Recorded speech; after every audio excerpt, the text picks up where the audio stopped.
I already talked about NieR Automata's Japanese box art in the past, but because we got a slightly modified version of it for the game of the Yorha edition, and because I got a chance to actually play the game since then, I thought it'd be a good enough excuse to give it its own episode.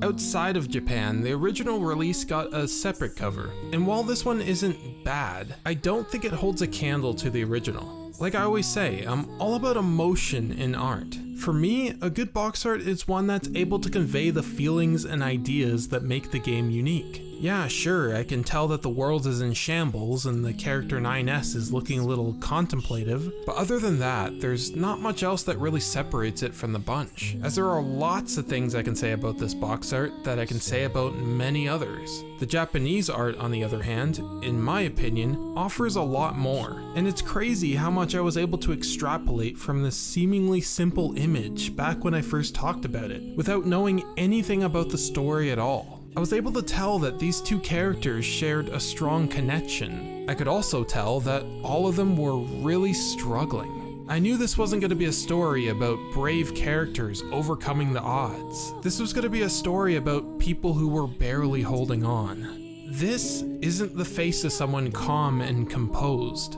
This is the face of someone on the verge of tears. Through the character's body language, the dilapidated world, the smoke and grime, and the washed out color palette, I got a strong sense of what I could only describe at the time as hopelessness.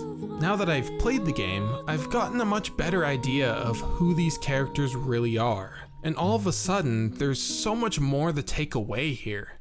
9S being in the condition that he's in makes so much sense. Being carried by 2B, not only physically, but metaphorically throughout the story.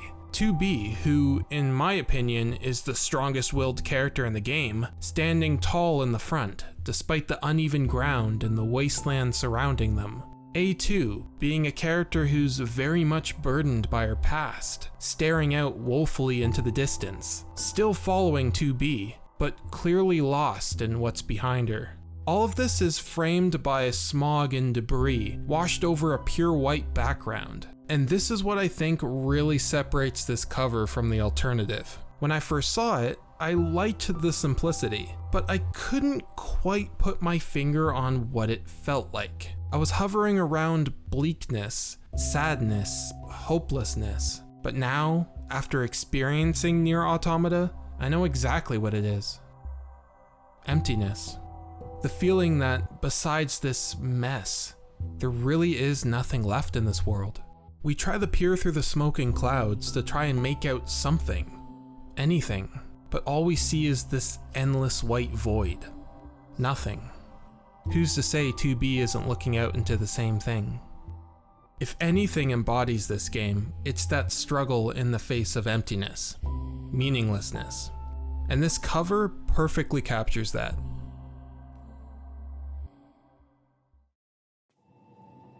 I'm sure you've figured this out by now, but I think this box art is good. It's a great example of how you can use a bunch of different elements, especially color in this case, to convey one idea. As it stands, this is one of my favorite box arts to come out in some time, and I'm hoping to see more like it in the future.